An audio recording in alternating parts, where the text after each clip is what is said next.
planted by his father, Ralph Sr. Douglas firs destined to be turned into telephone poles. Each mature tree worth about $1,000. Raines' family had 1,200 acres of them, a lush, sustainable cash machine. What you're seeing out here is a lot of hard work, hard, dirty work.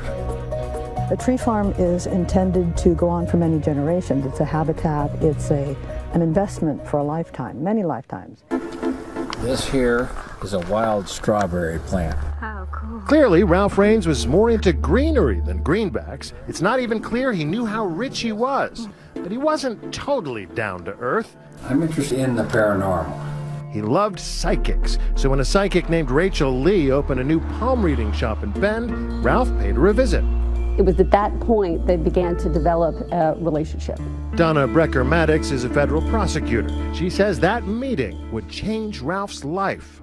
Did she have any clue at that point how rich this guy was? He began to share with Rachel his best kept secrets, and they also related to his father's wealth and to the work on the tree farm. So once he starts to unburden himself, she presumably starts to realize this is somebody, this is the Powerball ticket. That's the hook, yeah. Rachel also reveals a lot about herself to Ralph. Says she too is alone in the world. She's lost her parents and had cared for her husband as he died of cancer. And that creates a sense of empathy. Bob Nygaard is a private investigator who has solved sweetheart swindle cases all over the world. They learned all about him, and then they specifically took what he told them to use it against him. They preyed upon him. Rachel convinces Ralph that her psychic abilities can help him get what he craves most, companionship, a family. And now the trap is set. Number one route to fraud is to become your best friend. I'm the only one that's going to listen to you. I'm the only one that's going to talk to you. So pretty soon I'm the only one you're going to trust. And anything I tell you, you will believe. Rachel has the patience of a tree. She spends the next 2 years grooming her mark, becoming his closest friend and confidant. When the sweetheart swindler comes into their life, they're giving them the attention that they've been sorely missing. Soon he's buying her gifts and writing her checks. Along the way, she introduces Ralph to somebody new, a guy named Blancy. Blancy, how does he come into the picture? Blancy Lee was Rachel Lee's on-again, off-again boyfriend. Blancy held himself out as someone who could do home construction projects and did a few home construction projects. He fixed the deck, right? He fixed the deck.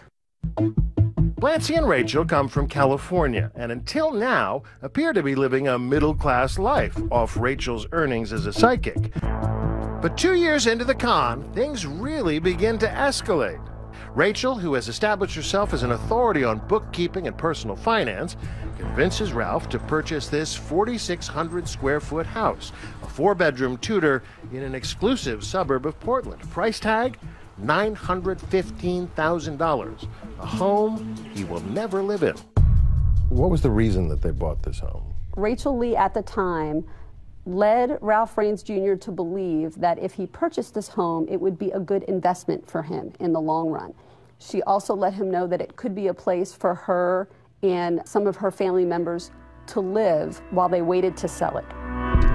So while Ralph and his aging father stay on at the aging properties on the tree farm, Rachel moves into the sparkling new home with her kids, among them her devoted daughter, Portia. And she would have done anything to stay in her mother's good graces. Just how much she'd be willing to do will be apparent later. Then, a turning point. Ralph Sr. suffers a debilitating stroke. From now on, he'll need 24-hour care. Rachel seizes the moment and volunteers to take care of him. She weaseled her way into the residence as a caretaker, but she did a lot more taking than she did caring. By now, Ralph Jr. is in the habit of saying yes to anything Rachel asks for. But this particular decision will cost him dearly. She evidently had access to the books, and conversation, a whole bit. In Ralph's mind, life is as good as it's ever been. His father has a caretaker, the house has a handyman, and he has a friend.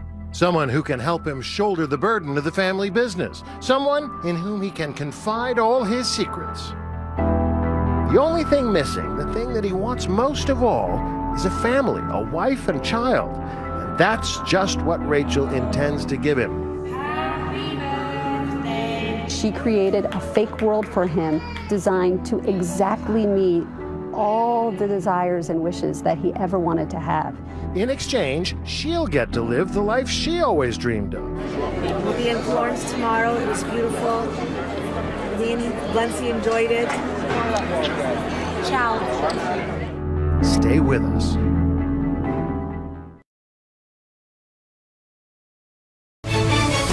The Sweetheart Swindle continues. Once again, David Wright.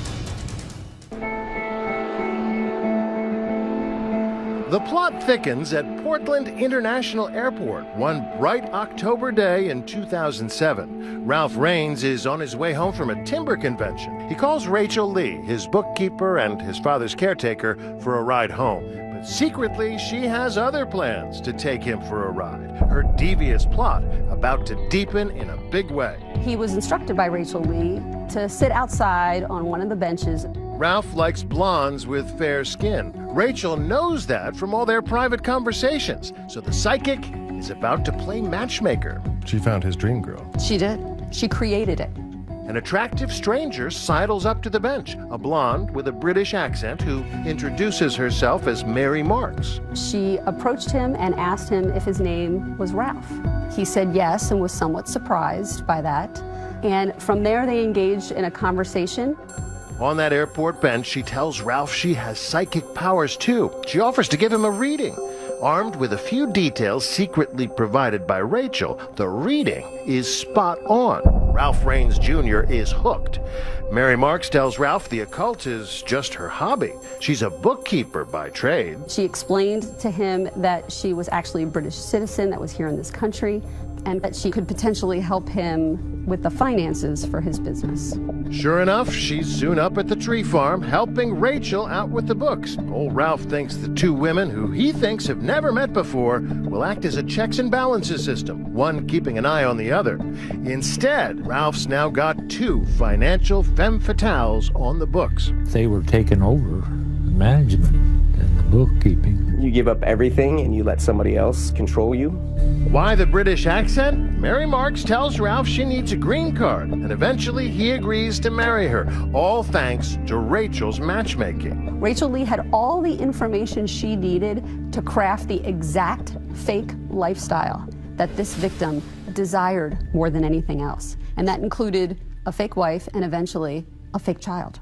The couple doesn't actually live together, the excuse being that Mary Marks needs to spend most of her time in California because of her full-time job. Did they have a romantic relationship? We have no reason to believe that they did have a romantic relationship. They never consummate the marriage, but that doesn't stop Mary Marks from convincing Ralph to father a child with her through artificial insemination. She convinces Ralph she's pregnant with his son. She goes back to California to give birth and returns months later, presenting him with a real baby. Ralph is led to believe that's his son, the baby growing up to believe he's daddy. Dada. He misses you, and he wants you to know it, and he wants to talk to you. Talk to Mom. What does that video say to you? That video says to me that he truly believed that this was his son and that he loved and missed his wife. And here's the kicker. The little boy, supposedly the son of this Oregon tree farmer, is named Giorgio Armani. Crazy. Well, it's a very Rodeo Drive name, I suppose. It tells you about what they had on their mind, what was important to them. Giorgio and I sure miss you. Yeah. Ralph revels in his newfound romance and the joys of family life. Happy birthday. Give it one more time, Ralph. These images tell a poignant story. A happy, growing family posing for holiday pictures, smiling on trips to the pumpkin patch, sharing tender moments between father and beloved son. Giorgio and I are sending you this picture so you can kind of see how he's doing. All of it a mirage. Meanwhile, Rachel is free to indulge her first love, money, along with her boyfriend, Blancy, who's been posing as Ralph's handyman. 3.5 years into the con, she receives the key to the treasure chest. The victim turned over control of all of his financial accounts to Rachel Lee. Power of attorney papers are drawn up, giving Rachel the power to manage every aspect of Ralph Jr.'s life and finances. Once they get the power of attorney, that then enables them to move into the financial picture and start to liquidate all the assets and fleece the victim out of their life savings. Rachel sells off stocks from the Raines portfolio and deposits the money in the corporate account. She's essentially in charge of paying herself for her shoddy role as Senior's caretaker, and often she overpays herself. There are individuals who allege that Rachel Lee did not provide sufficient care to Senior, that they found him at the tree farm in a state of neglect on multiple occasions. And my son went over to visit him one day, and they wouldn't let him in the house. They didn't want anybody to have contact with either of the Raineses. One of the hallmarks of a sweetheart swindle is to isolate the victim from all friends and family and business associates, and in this case, that's what they did. At one point, the suffering Senior is moved into the exclusive Portland home. There, he suffers one final indignity. The father is sleeping in the hallway. He was never provided his own bedroom. Rachel Lee, Blancy Lee, and their extended family members occupied all of the bedrooms in this house. This photo shows how helpless Ralph Sr. has become. It was shocking to us as part of the investigation to find that out. Meanwhile, Rachel is diverting funds by sending big checks to her family members, to Blancy Lee, and to her financial tag team partner, Mary Marks. Once she got her, hands on those checks, they were home free. Lee's family members are also walking around with Raines corporate credit cards, paying for anything and everything: clothing, dining, and most of all, travel. Rachel and Blancy start living the lifestyles of the rich and famous, jetting off on a European vacation. They fly first class to Paris, where they enjoy a romantic dinner for two in the city's most famous landmark. Blancy capturing the highlights of the trip on video. We're here in Paris on our anniversary at the Eiffel Tower, about to have dinner, 5-star restaurant. There are 5-star vacations to Monaco. Well, we're here in Monte Carlo still, enjoying the sightseeing. Their hotel in Monte Carlo, $1,800 a night. And like characters in a James Bond movie, Rachel and Blancy gamble the night away dressed in black tie at the legendary Casino Royale. Casino Royale, baby. Honestly, there's so much class in there. I've never seen something so beautiful in my life. The pair of them salivate over all the luxury automobiles around. There's my car. There's my car. There's a car I'm going to get. After Monaco, they go on a grand tour of Italy, Rome, Venice, and more. It's our last night here. We'll be in Florence tomorrow. Ciao. Back in the U.S., it's Vegas, baby. They would do extended luxurious stays at the Bellagio, at the Wynn.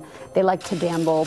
At the Bellagio, Rachel buys Blancy a $64,000 Rolex, one of 6 Rolexes purchased with Ralph's money. Ralph paid for it all and never got so much as a postcard. More than $100,000 in plane tickets alone. Rachel and her family jet-setting on Ralph's dime. And Rachel is even more dangerous on the ground. Ralph's credit card always at hand. $1,000 shoes and $2,000 suits.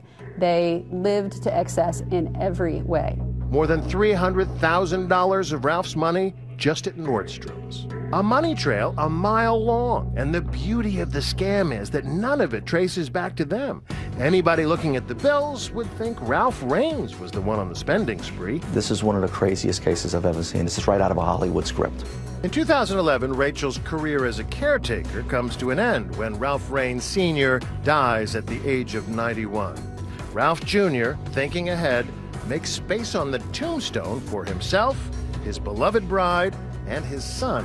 The con, now immortalized in stone. But the scam isn't over yet. In fact, Rachel and her partners in crime are about to take the con to a whole new level. Can anyone stop them? Coming up, when the money dries up, going after a different kind of green. What I was looking at when I stood at the gate was devastation. And who is that bride, Mary Marks? Even her husband doesn't know the truth. When the Sweetheart Swindle returns. 2020 continues with the Sweetheart Swindle. Once again, David Wright.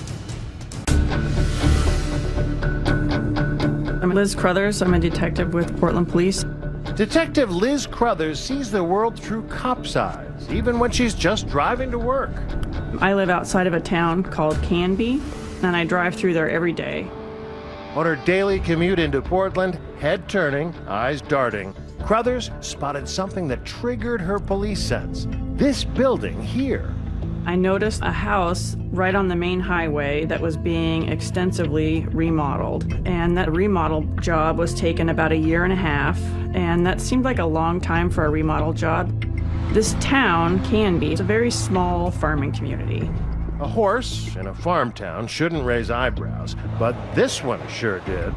I saw some expensive cars parking next to the house, in particular a white Ferrari. So for a Ferrari to show up in this town, it really stuck out. Crothers, a 22-year veteran on the job, works white-collar crimes. But at this point, there's no obvious crime and no complaint, just one cop's hunch. So it didn't really make a lot of sense for that kind of money to be dumped into this dumpy little house.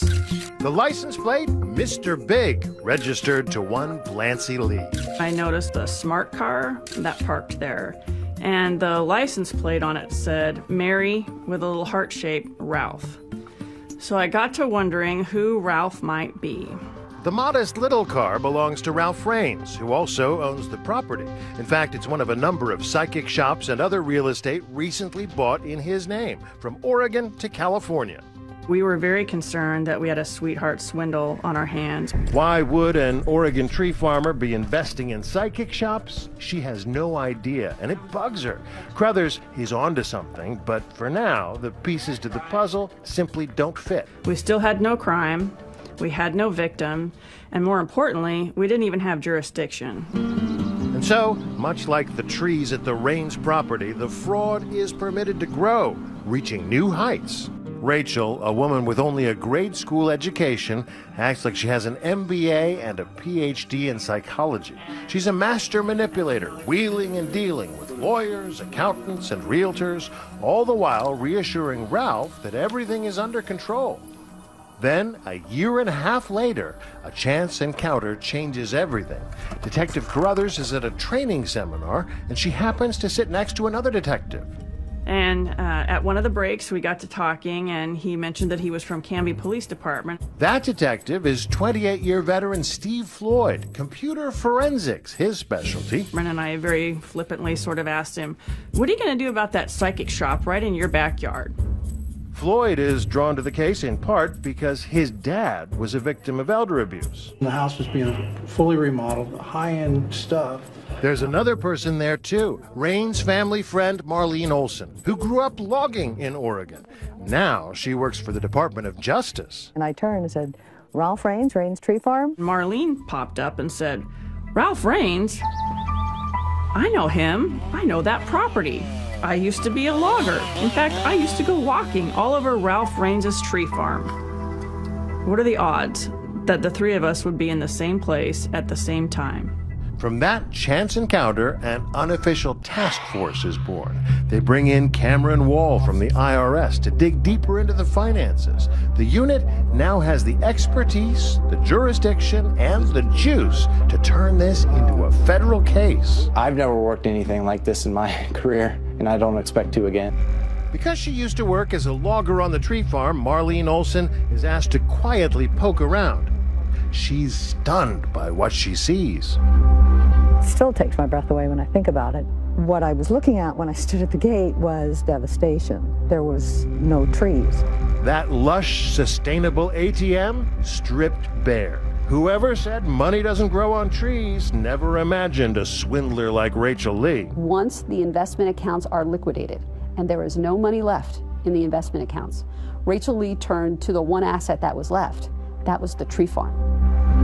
Olson sounds the alarm. Ralph Raines Jr. hasn't just lost the trees, he's lost almost all the land. New owners, chainsaws whirling, slice and dice his departed father's legacy to pieces.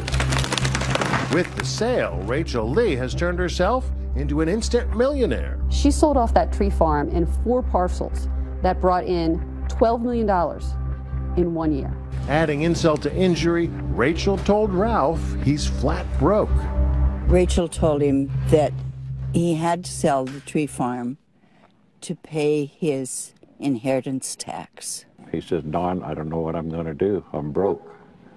Which wasn't true.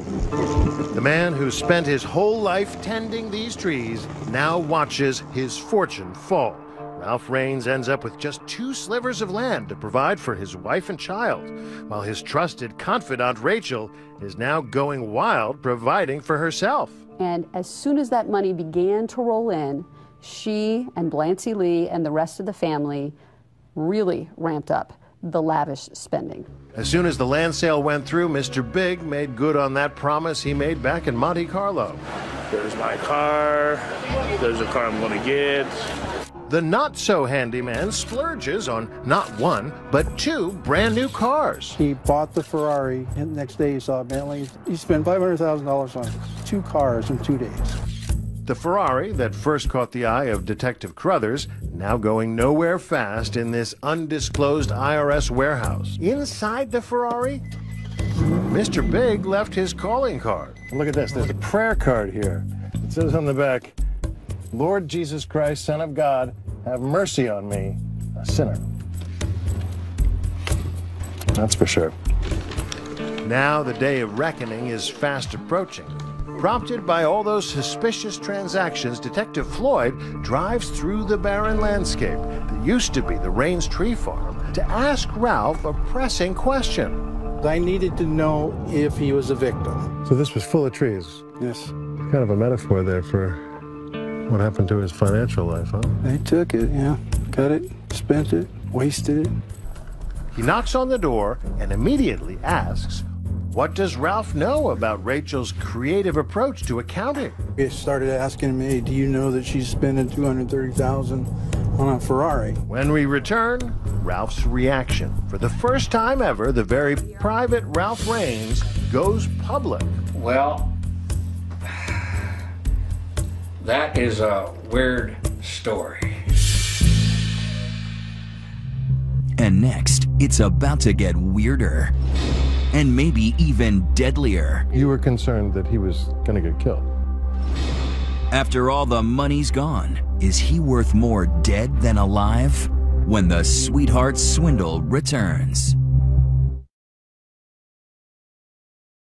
2020 continues with the Sweetheart Swindle. Once again, David Wright.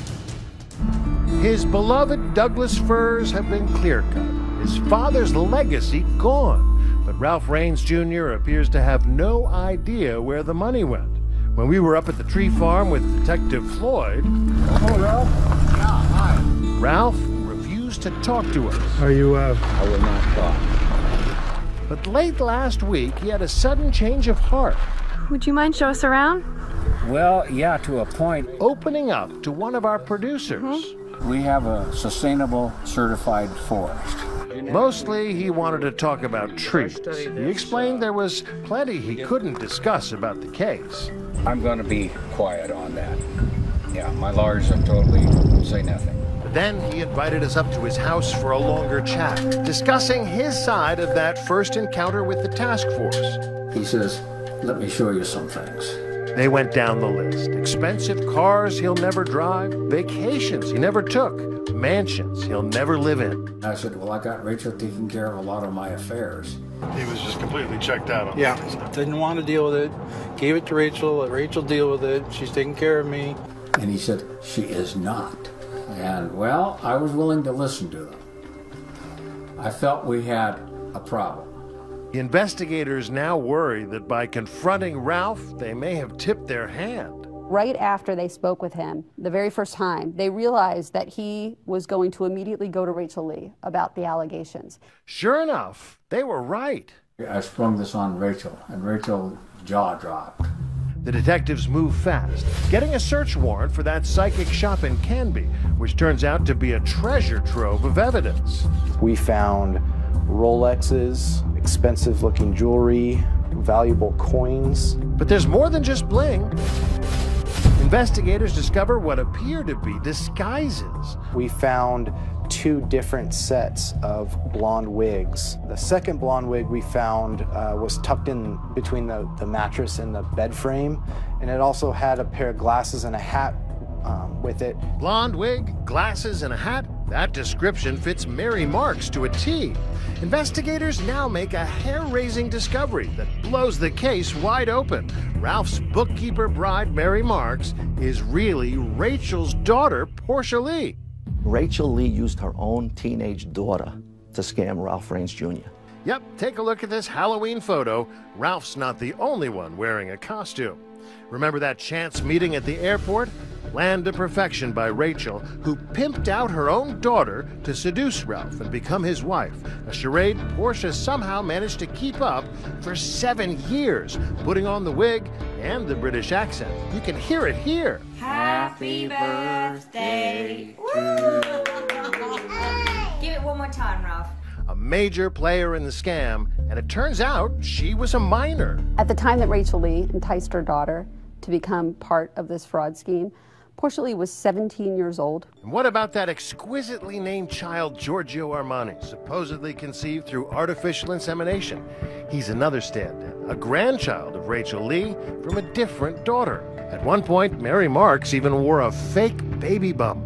So this wasn't just one person scamming an elderly person. This was a conspiracy. This was a whole group, a whole family preying upon one man, and they were all playing different parts in the scheme. One more revelation? Turns out there's a very real person named Mary Marks, tracing back to the trunk of this twisted family tree. Rachel Lee's biological mother is named Mary Marks. If you're going to open a bank account and you're going to transfer property, it helps to have a real name, and it helps that that person is someone in your family. Even though the scam is unraveling fast, Ralph is still caught in the web. Rachel still spinning lies to try and explain things. And she said, yes, I spent a lot of money on myself. And she said, yes, I did accumulate a gambling debt. We had so many cock and bull stories, I didn't know what to think.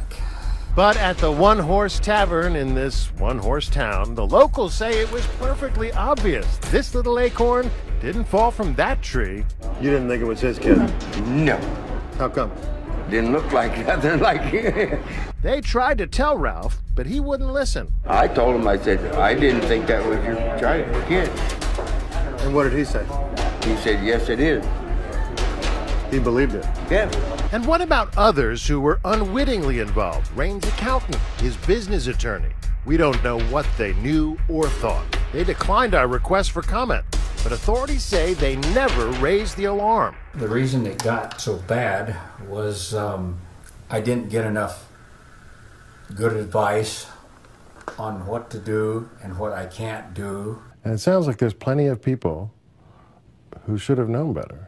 People that should have been watching out for him. There are a number of people who could have intervened at an earlier date and who didn't.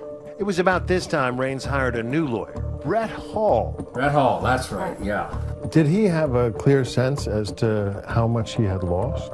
No, he didn't have any idea. But even at that point, again, he was still very much under the influence and control of Rachel Lee. In fact, after investigators explain the full extent of the scam, Ralph goes missing. When Brett Hall can't get in touch with Ralph, he contacts the prosecutor. I said, Donna, if you don't take these people into custody, there's nothing I can do. There's nothing I can do. And he communicated to us that the only way that we could ensure the victim's safety at that time was to make sure that Rachel Lee was arrested. You were concerned that he was going to get killed. The victim's attorney was concerned for his client's safety. That's when the agents race up to Bend, Oregon, to the psychic shop where Ralph had his first consultation with Rachel a decade ago. Agents in bulletproof vests move quickly toward the house.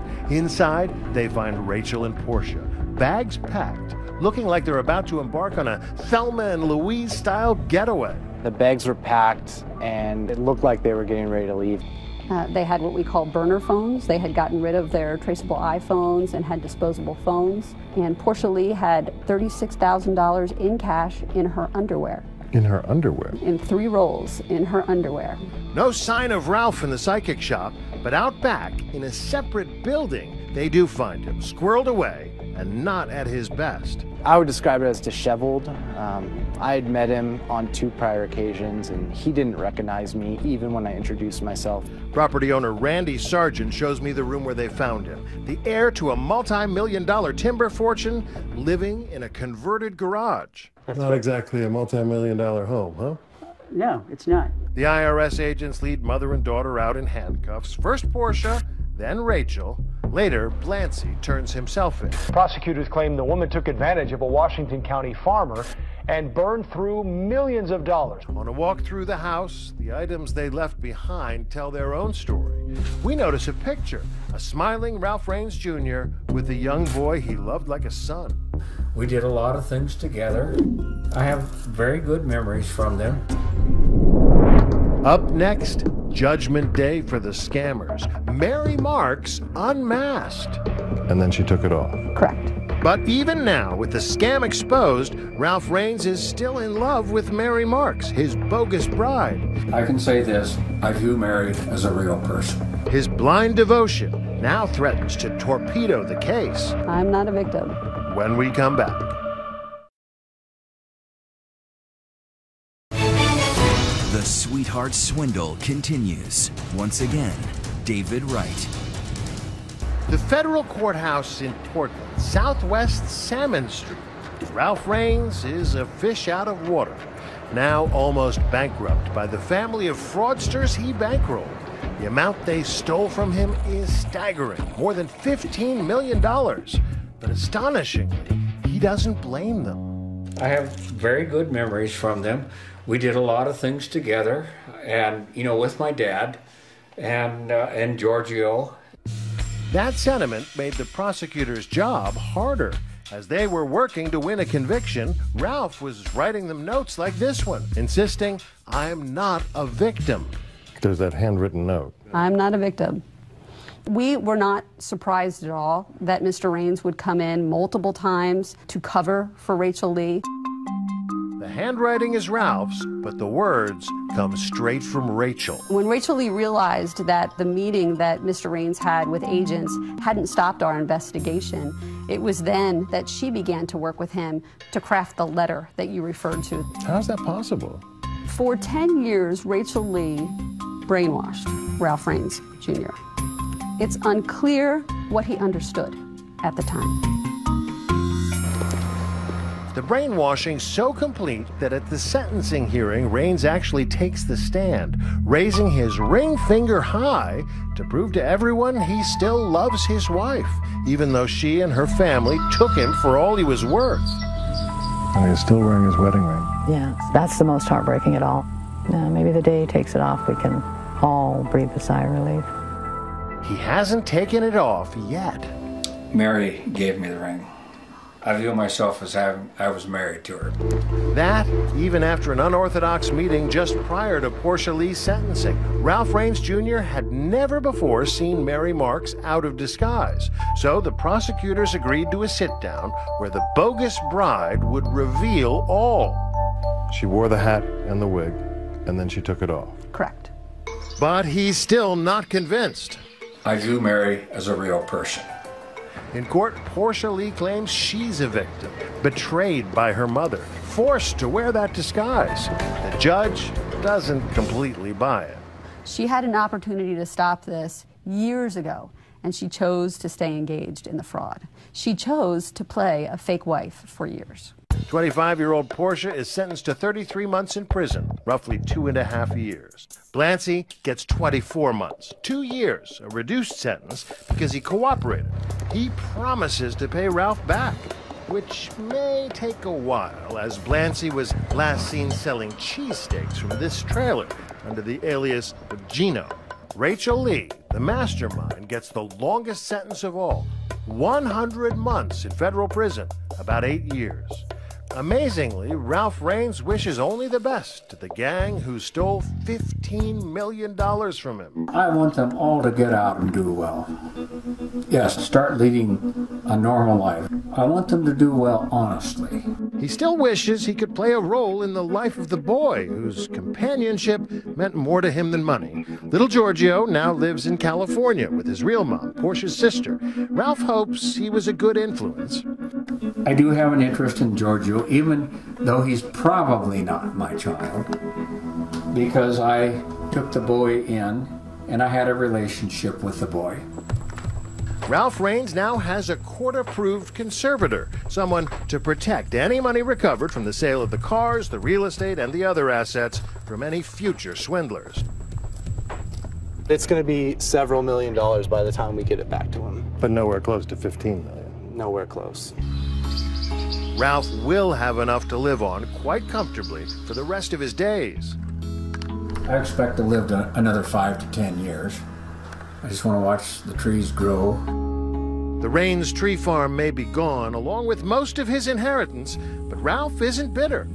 They may have taken his trees, but Ralph says his roots are still here. Having this much ground clear cut, it's kind of interesting because this is how the place looked when my dad bought it.